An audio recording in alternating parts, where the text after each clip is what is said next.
Hello, super glad you found me.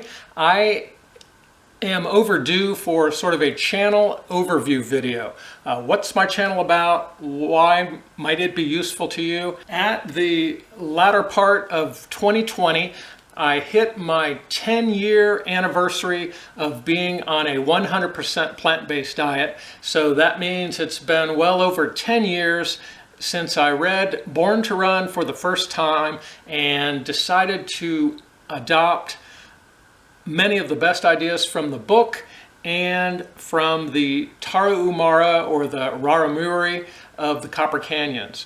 And I've been running barefoot, and I've only been running minimalist, but primarily in sandals. The Raramuri in the Copper Canyons of Mexico are a very peaceful people who have turned the art of running into a form of prayer or gratitude, and they've become known as some of the greatest endurance athletes on the planet. Positive things have been happening, sort of building more credibility into how successful these ideas can be.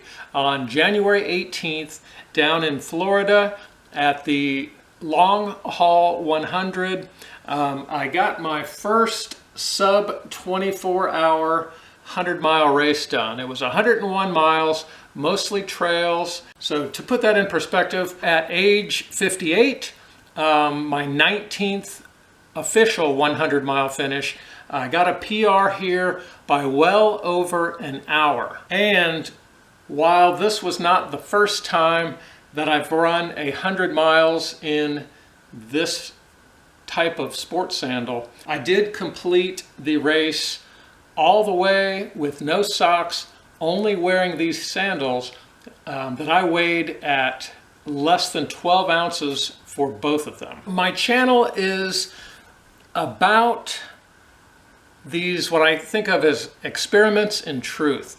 What would happen if an overweight guy who had cancer in 2004 would adopt these ideas from the tribal people of the Copper Canyon? It's not just about minimalism.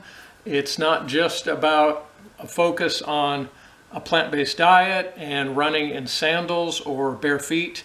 It's also very much about a focus on a cooperative mindset versus a laser focus on competition. I now have over 60 ultra marathons, injury-free over the past roughly 10 years. Generally, I just want to finish healthy and happy. Sometimes I want to try to beat my best times, perform better. It's not about beating competition out on the course, but it is somewhat about showing people that there's a different way of going about doing this. In early January of 2020, I started doing a regular intermittent fasting, which for me is a simple version of this, a 12-hour nightly fast.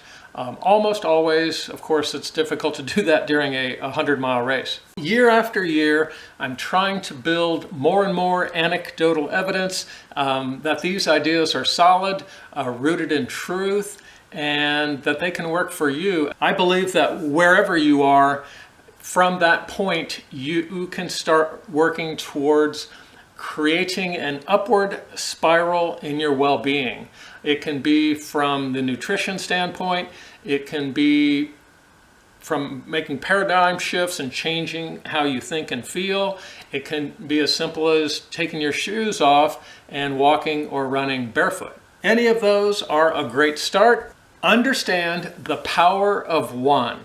To change the world, simply change yourself. Persistence can overcome resistance.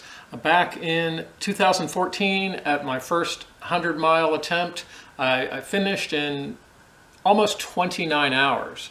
So I've taken over 5 hours off that time. At this particular race, 35 of 96 finishers got the big buckle, and fortunately I was the last one with just 6 minutes to spare. When you dive into ultra running, this is the November issue of Ultra Running magazine, you just never know what's going to happen.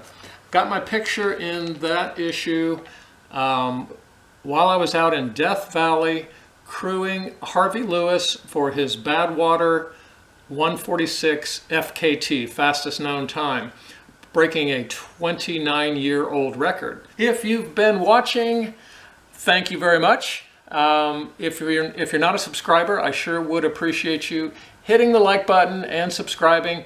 And more importantly, please share any of my content that you think might help any of your friends or family. Thank you.